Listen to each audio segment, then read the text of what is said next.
अहमदनगर शहरातील 14वा बळी महोत्सव आणि सम्राट एकलव्य जयंती से माननीय अध्यक्ष फिरोज भाई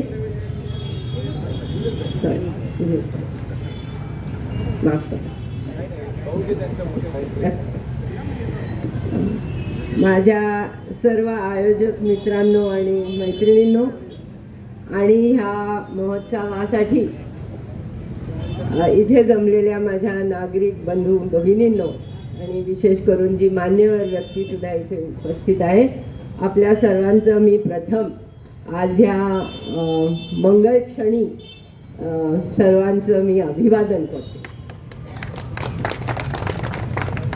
आपल्या महाराष्ट्र राज्याला एक अतिशय समृद्ध अशी समाज सुधारणेची परंपरा लाभलेली आहे आणि त्यांच्याच छत्रछायेत आज आपण इथे उभे आहोत।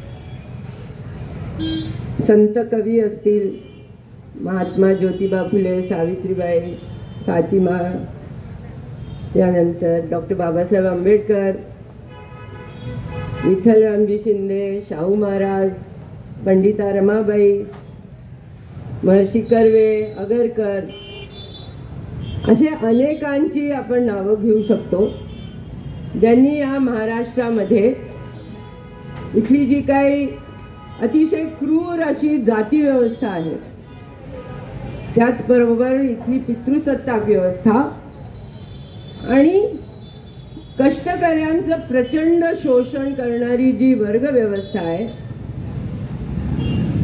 त्याच्या विरोधात मोठा संघर्ष केला आणि त्याच्यामध्ये काही परिवर्तन घडवून आणण्यासाठी प्रयत्न केले।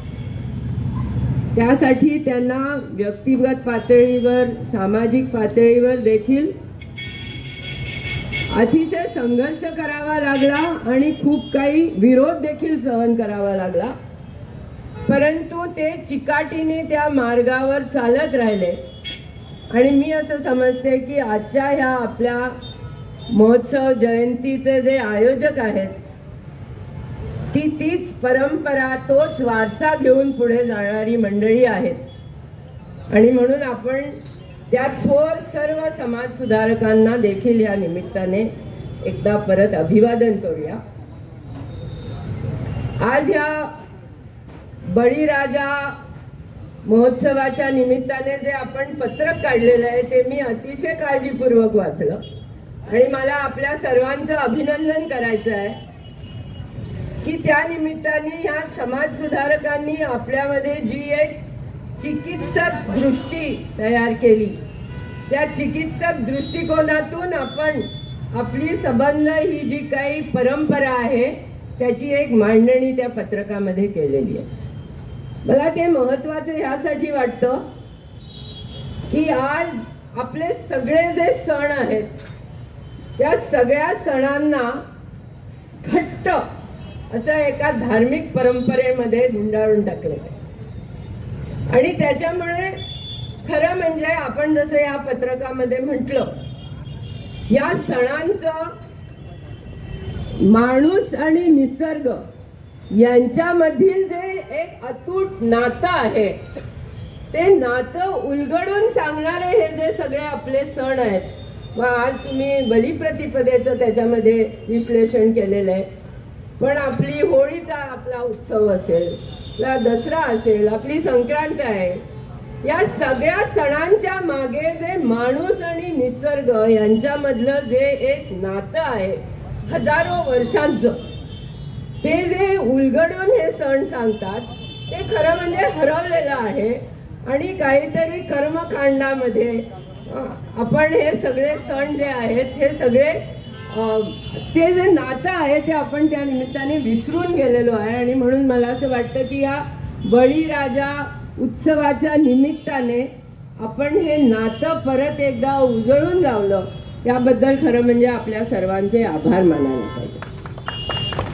आणि याचं कारण असं आहे की निसर्ग आणि माणसामधला हा जो हे जे समतोल नातं आहे, ते समतोल नातं आज बिघडत चाललेलं आहे, तो असमतोल झालेला आहे। समतोल न राहता त्याच्यामध्ये प्रचंड असमतोल निर्माण झालेला आहे. माझी सर्दी या असमतोल आणि बिघडलेल्या वातावरणाचा एक कारण आहे. मी ज्या पुणे शहरामधून आलेली आहे त्या पुणे शहराबद्दल आज सगळीकडे चर्चा आहे की तिथे किती प्रचंड प्रदूषण तयार झालेलं आहे. पण मला असं वाटतं पुणे हा काय अपवाद नाही आहे आणि हळूहळू महाराष्ट्रातली सगळीच शहरं किंबहुना सगळाच महाराष्ट्र हा त्या दिशेने चाललेला आहे. आणि म्हणून वातावरण बदल जे घडतंय आणि या वातावरण बदलामुळे आज एकीकडे पूर असतील, दुसरीकडे अतिवृष्टी असेल, दुसरीकडे दुष्काळ असेल आणि एकूणच जी काही सगळी नैसर्गिक संकट म्हणून आपल्या समोर येत आहेत ती देखील कशातून निर्माण होत आहेत ह्याचा देखील आपण विचार करायला पाहिजे. मला वाटतं की आज आपण ज्या व्यवस्थेमध्ये राहतो ती भांडवलशाही व्यवस्था जी आहे त्या भांडवलशाही व्यवस्थेच्या केंद्रस्थानी आज माणूस नसून नफा आहे. म्हणून ते माणूस आणि निसर्गातलं समतोल नातं हे बिघडलेलं आहे. कारण नफा आणि नफा कमवायचा आणि मग त्याच्यासाठी जो आहे तो निसर्ग देखील लुटायचा, लुबाडायचा आणि तो निसर्ग जो आहे त्याच्यातून आपण आपल्याला माणूस म्हणून जे मिळतं ते विसरून केवळ त्याच्यातून एक नफा कमवण्याची जी वृत्ती आज आपल्याला सगळीकडे दिसते. मग ते पाणी असेल, जमीन असेल, जंगल असेल, डोंगर असतील, नद्या असतील, आपण पाहतोय की इथल्या देशातला किंबहुना संपूर्ण जगामध्ये जो श्रीमंत नफा कमवणारा भांडवलदार वर्ग आहे तो संबंध निसर्ग ओरबाडून लुटून घ्यायचा प्रयत्न करतो. आणि म्हणून आपल्या देशात देखील या निसर्गाचं संवर्धन करणारे जे आदिवासी असतील, जे शेतकरी असतील ते आज एका प्रचंड संकटात अडकलेले आहेत. आणि या संकटातून आपल्याला असं दिसतंय की ते देशोधडीला लागतात. आता आपण सम्राट एकलव्याची कहाणी सांगितली, बरोबर आहे, जिद्दीचं एक ते प्रतीक आहे. पण मी आज एकलव्याच्या कहाणीकडे ह्या दृष्टीने पाहते की जसा एकलव्याचा अंगठा काढून त्याला लुळं पांगळं बनवलं त्याच पद्धतीने आज ह्या देशातला जो संबंध सत्ताधारी वर्ग आहे तो आपले आदिवासी असतील, आपले शेतकरी असतील, त्यांच्याकडून हा संबंध निसर्ग हिसकावून घेऊन त्याला लुळं पांगळं बनवतोय, त्याला एका संकटात ढकलतोय.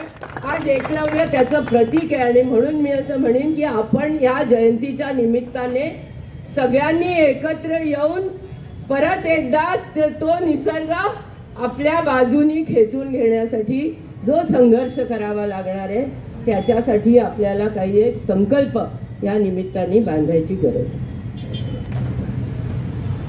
आज ग्रामीण महाराष्ट्र एका प्रचंड संकटात आहे. आपण पाहतोय की शेतकरी तर देशोधडीलाच लागलेले. मी आज पुण्याहून येताना माझ्या डोळ्यात पाणी येत होतं बघताना की रस्त्याच्या बाजूला असे ढीगच्या ढीग आपल्या झेंडूच्या फुलांचे असे पडलेले आहेत. का? कारण त्यांना भाव मिळत नाही.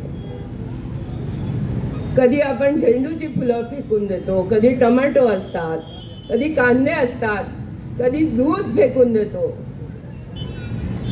या देशामधले जे राज्यकर्ते आहेत, जे सत्ताधारी आहेत, ज्यांच्या हातामध्ये जसं प्रास्ताविकामध्ये म्हटलं गेलं, खरं म्हणजे ज्यांनी कल्याणकारी राज्य म्हणून राबवायला पाहिजेत त्या अशा पद्धतीची धोरणं राबवत आहेत ज्याच्यामुळे आज शेतकऱ्यांना भाव मिळत नाही. खर्च तर उत्पादनाचा वाढत चाललेला आहे आणि मग भाव मिळाला नाही की ते सगळं शेतीमधलं उत्पादन कोणाच्या तरी पोटात जाण्याच्या ऐवजी ते सगळं अशा पद्धतीने बाजूला फेकून नष्ट केलं जातं. पण ह्यातून जो एक प्रचंड मोठं संकट जे उभं राहतंय ते रोजगाराचं. उपजीविकेचं, आणि त्या उपजीविकेच्या संकटाला खरं म्हणजे खूप उपाययोजना आहेत जर का कल्याणकारी राज्यकर्त्यांनी ठरवलं की ती राबवायची. परंतु त्या दिशेने आपल्या या देशाची धोरणं आज जात नाहीये. दिल्लीचं सरकार असो, महाराष्ट्राचं सरकार असो किंवा इतर राज्यांमधली पण सरकारं असतील, त्यांची धोरणं जी आहेत ती केवळ इथल्या मुठभर श्रीमंत, भांडवलदार, जमीनदार, व्यापारी वर्गाच्या हितासाठीच राबवली जात आहेत. सर्वसामान्य लोकांच्यासाठी ती राबवली जात नाहीयेत. हा आजचा आपला अनुभव. गेला महिना 2 महिने महाराष्ट्रामध्ये एक ज्वालामुखी धुमसत आहे. आरक्षणाचा ज्वालामुखी, मी त्याला ज्वालामुखीच म्हणते. कधीही त्याचा स्फोट होऊ शकतो अशी परिस्थिती आहे. मला असं वाटतं की जे जाती समूह आहेत, जे वेगवेगळे समाज घटक आहेत, ज्यांना न्याय पद्धतीने आरक्षण मिळालं पाहिजे, नक्कीच मिळावं. खरं म्हणजे आरक्षणाच्या मुद्द्यावर आज संबंध राज्यकर्त्या वर्गासमोर एक मोठं संकटच आहे. ते राजकीय संकट आहे, ते संविधानिक संकट आहे, ते सामाजिक संकट आहे, आव्हान आहे ते. तो गुंता ते कसे सोडवतील आपण पाहूया. मला असं वाटतं की आज आरक्षणाची मागणी ज्यांना हवी तशी न्याय पद्धतीने समजा मंजूर झाली तरी पुढे काय मिळेल आरक्षण हवं तसं, पण नोकऱ्या आहेत. ते आरक्षण मिळाल्यानंतर नोकऱ्या आहेत का? कुठे नोकऱ्या? आज सगळीकडे एका बाजूला असं सांगितलं जात आहे की कृत्रिम बुद्धिमत्ता याचा वापर करून आज उत्पादन होणार आहे, आर्टिफिशियल इंटेलिजन्स. हो ठीक आहे, आर्टिफिशियल इंटेलिजन्स माझ्या मते पुढची गोष्ट आहे. कशाला आता त्याचा बागुलबुवा दाखवता तुम्ही? आर्टिफिशियल इंटेलिजन्स पेक्षा सगळ्यात मोठं संकट आज जर का कुठे असेल तर ते रोजगाराच्या कंत्राटीकरण आणि खाजगीकरणाचं धोरण आहे. आता आशा कर्मचाऱ्यांचा संप झाला महाराष्ट्रामध्ये. वाचलं असेल तुम्ही, पाहिलं असेल. अर्थात आजकालची गोदी मीडिया आपल्याला काही कष्टकऱ्यांचे लढे दाखवत नाहीत, पेपरवाले त्यांचे फोटो छापत नाहीत, पण आपण सगळी पुरोगामी मंडळी आपली एक आपण पर्यायी माध्यमांची व्यवस्था तयार केल्यामुळे आपल्यापर्यंत थोडं थोडं येत असतं. जवळजवळ 20 दिवस आशा कर्मचाऱ्यांनी संप केला. काय मागणी होती त्यांची विचार करा. आज आशा स्वयंसेविका ज्या आहेत त्या मोबदला तत्वावर काम करतात. म्हणजे काय की त्यांनी एखाद्याचं लसीकरण करण्यासाठी ते लहान बाळ नेलं दवाखान्यापर्यंत, एखादी गरोदर माता आहे तिला सल्ला देऊन दवाखान्यापर्यंत नेलं तर त्याच्यासाठी तिला 5 रुपये 10 रुपये मिळतात. 5 रुपये 10 रुपये म्हणजे महिन्याला किती बाळ, किती गरोदर माता, किती औषध गोळ्या वाटप याचा पीस रेट असतो की नाही बाजारात, तसं पीस रेट प्रमाणे त्याचं एक गणित करून मग त्यांची टोटल करून त्यांना दर महिन्याला काही पैसे 2000, 2500, 3000 असे त्यांच्या हातात टिकवले जातात. त्यांची मागणी काय होती? त्यांची मागणी होती की आरोग्य खात्यामध्ये बाकी आज जे सेवक कंत्राटी पद्धतीने लावले जातात त्या कंत्राटी पद्धतीने आम्हाला देखील काही एक फिक्स ज्याला आपण म्हणू पगार मिळावा अशा पद्धतीने त्यांनी मागणी करून संप केला. अर्थात ती मागणी काय पूर्ण झालेली नाही, परंतु मला सांगायचा मुद्दा असा आहे की पूर्वी कंत्राटी कर्मचारी आम्हाला कायमस्वरूपी नोकऱ्या द्या अशा पद्धतीने मागण्या करून संप करत होते किंवा आंदोलनं करत होते. आज अशी परिस्थिती आहे की असे पीस रेटवर काम करणारे, डेली वेजेसवर काम करणारे जे कामगार आहेत, कष्टकरी आहेत, ते आज संप करून म्हणतात की आम्हाला किमान कंत्राटी तरी पद्धतीने नोकऱ्या द्या. पण प्रश्न असा आहे की कशासाठी खासगीकरण आणि कशासाठी कंत्राटीकरण?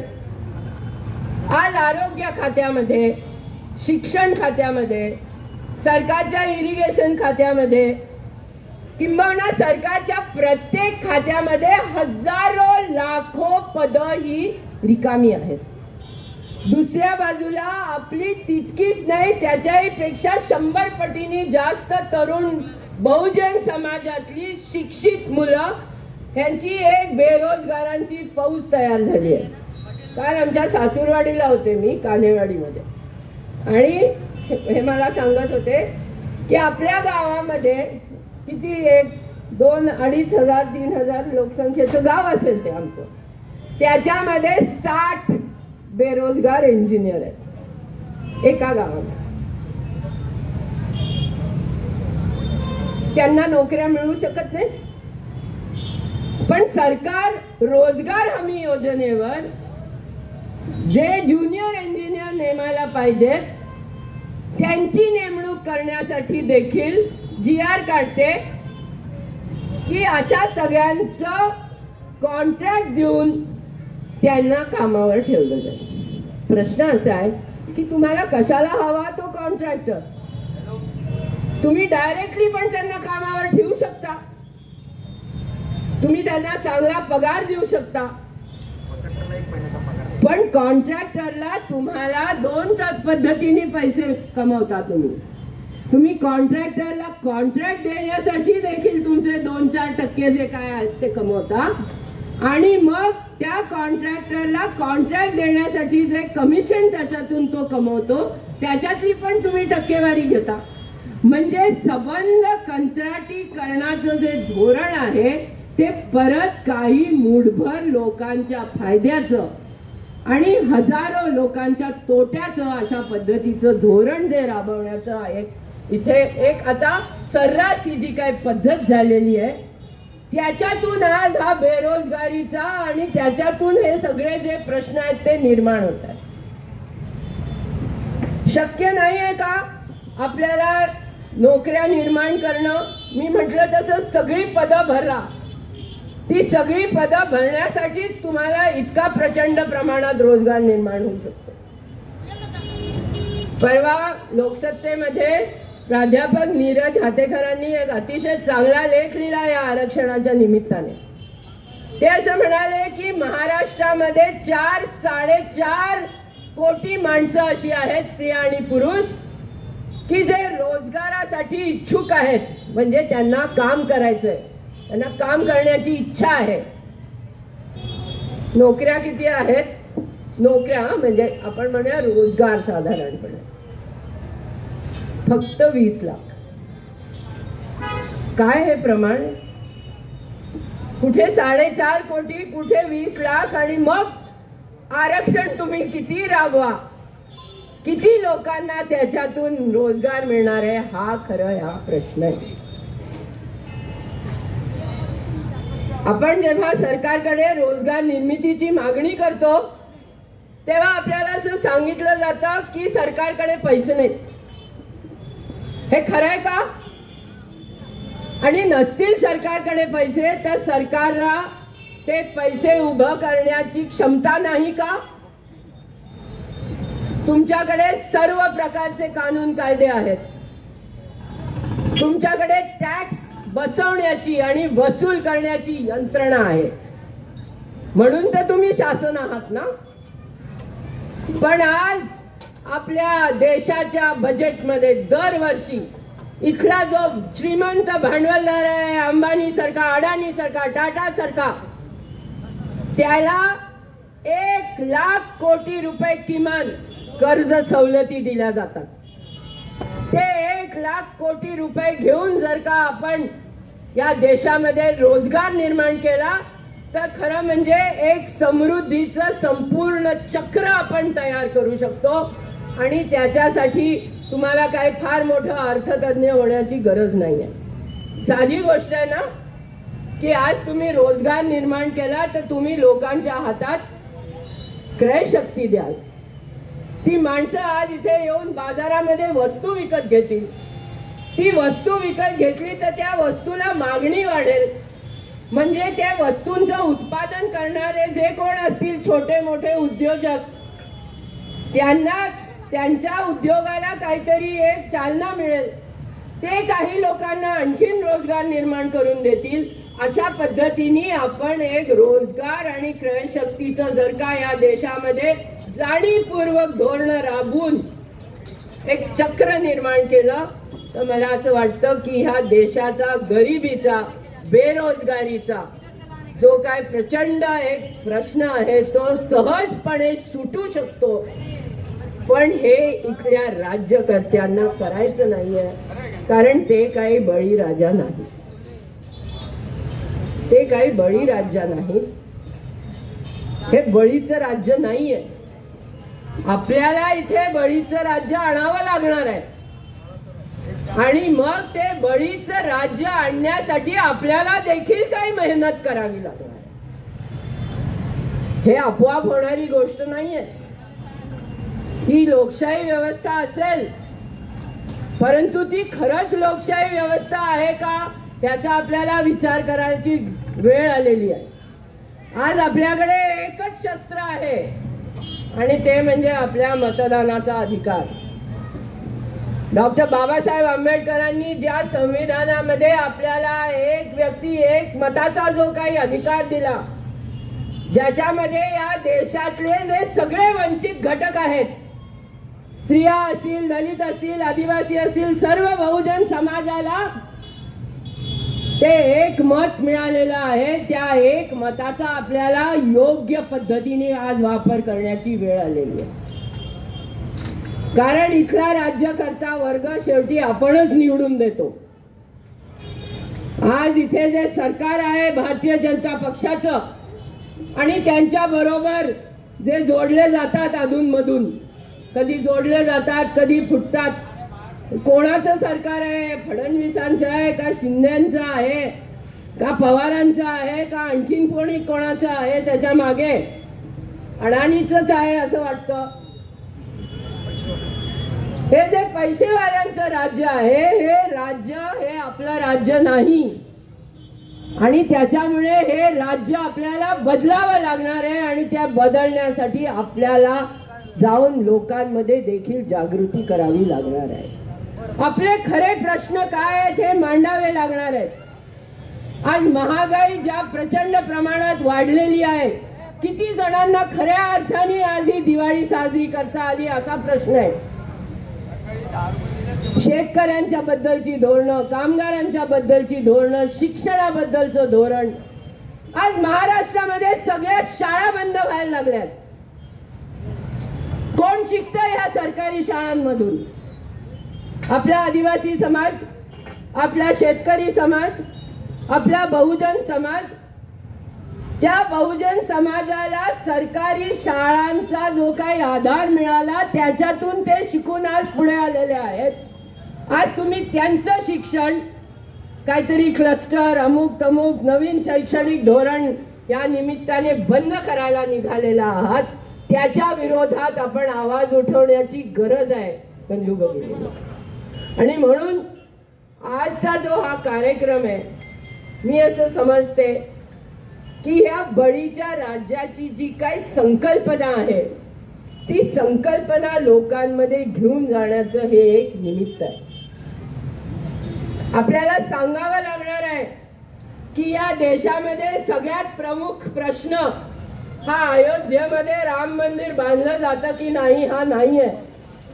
या देशातला सर्वात महत्वाचा प्रश्न इथली रोजीरोटी, इथली महागाई, इथली बेरोजगारी, इथली ढासळणारी शैक्षणिक आणि आरोग्य व्यवस्था, इथे प्रत्येक पायाभूत सुविधेसाठी लोकांना मोजावा लागणारा पैसा, ह्या सगळ्या समस्या आहेत.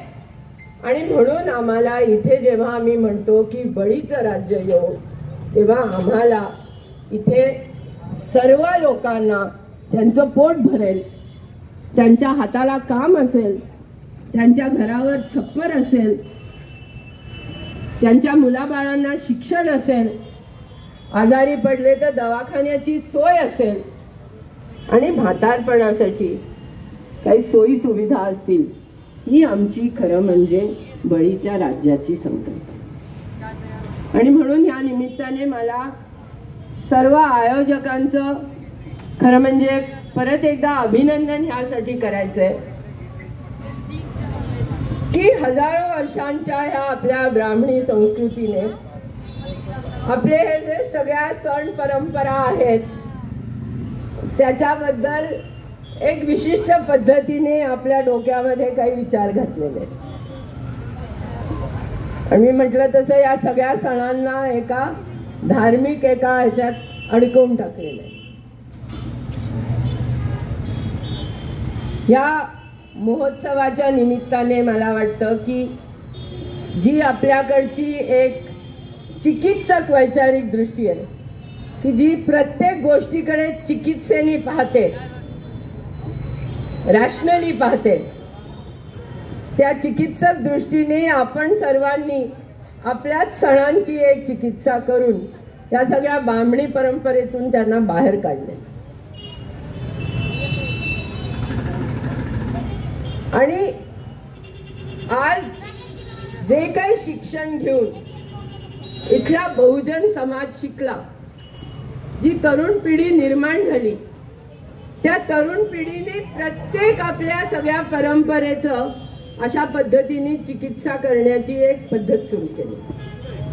मग आपल्याकडे पाडव्याच्या निमित्ताने गुढीपाडव्याचा पण सण कशा पद्धतीने साजरा होतो, त्याच्या मागच्या काय परंपरा आहेत याची देखील चर्चा होते. त्याच पद्धतीने आज आपण ह्या बळीराजा महोत्सव आणि एकलव्य जयंती आपण साजरी करतोय. खूप वादविवाद ह्या निमित्ताने होत आहेत आणि मला असं वाटतं की हे वादविवाद करणं देखील गरजेचं आहे, कारण आपल्याला इथे एक पर्यायी संस्कृती देखील उभी करायची. ही काही सहज सोपी गोष्ट नाहीये. 14 वर्ष आपण झटल्यानंतर देखील सगळी लोक काय आपल्या सोबत येत नाहीत. त्याचं कारण असं आहे की आपण जे मांडतोय ते प्रवाहाच्या विरोधातलं काहीतरी मांडतोय आणि म्हणून या प्रवाहाच्या विरोधात पोहत राहण्याची काय जे बळ आहे, जे सामर्थ्य आहे, हे देखील आपल्याला गोळा केलं पाहिजे. पण ते आहे, नाहीतर या जगामध्ये परिवर्तन घडलंच नसतं. आणि म्हणून आपण सर्व परिवर्तनवादी मंडळी ह्या निमित्ताने एकत्र आलेला आहात. आपल्या सर्वांचं मी परत एकदा अभिवादन करते, आपल्याला शुभेच्छा देते की अशाच पद्धतीने आपण दरवर्षी केवळ नगरमध्येच नाही तर महाराष्ट्राच्या वेगवेगळ्या भागात देखील हा बळी महोत्सव साजरा करूया. आणि शेवट करताना मात्र एका थोडा वेगळा सूर लावते. बळीचं राज्य हे केवळ आपल्या राज्यात, आपल्या देशात नाही तर संपूर्ण जगामध्ये देखील नांदलं पाहिजे असं मला वाटतं. आज जगामध्ये एका देशामध्ये, एका छोट्याशा देशामध्ये प्रचंड नरसंहार चालू आहे. पॅलेस्टाईन नावाचा देश आहे. त्या पॅलेस्टाईन मध्ये 7,000 लोक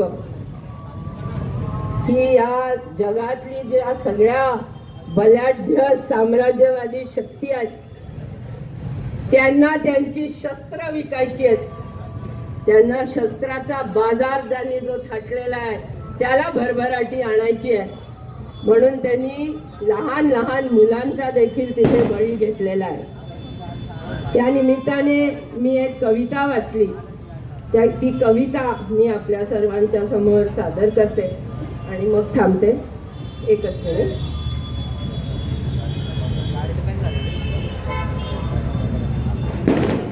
कविता कोणी लिहिली आहे माहिती नाहीये, अज्ञात व्यक्तीची दिसतीये. मी मूळ इंग्रजीत वाचली आणि मग कोणीतरी ती हिंदीमध्ये देखील अनुवाद करून पाठवली म्हणून आपल्या समोर वाचून दाखवते. कवितेचं नाव आहे फलस्तीन में. फलस्तीन में हमारे दोस्त नहीं महकते हमारे दोस्तों की तरह.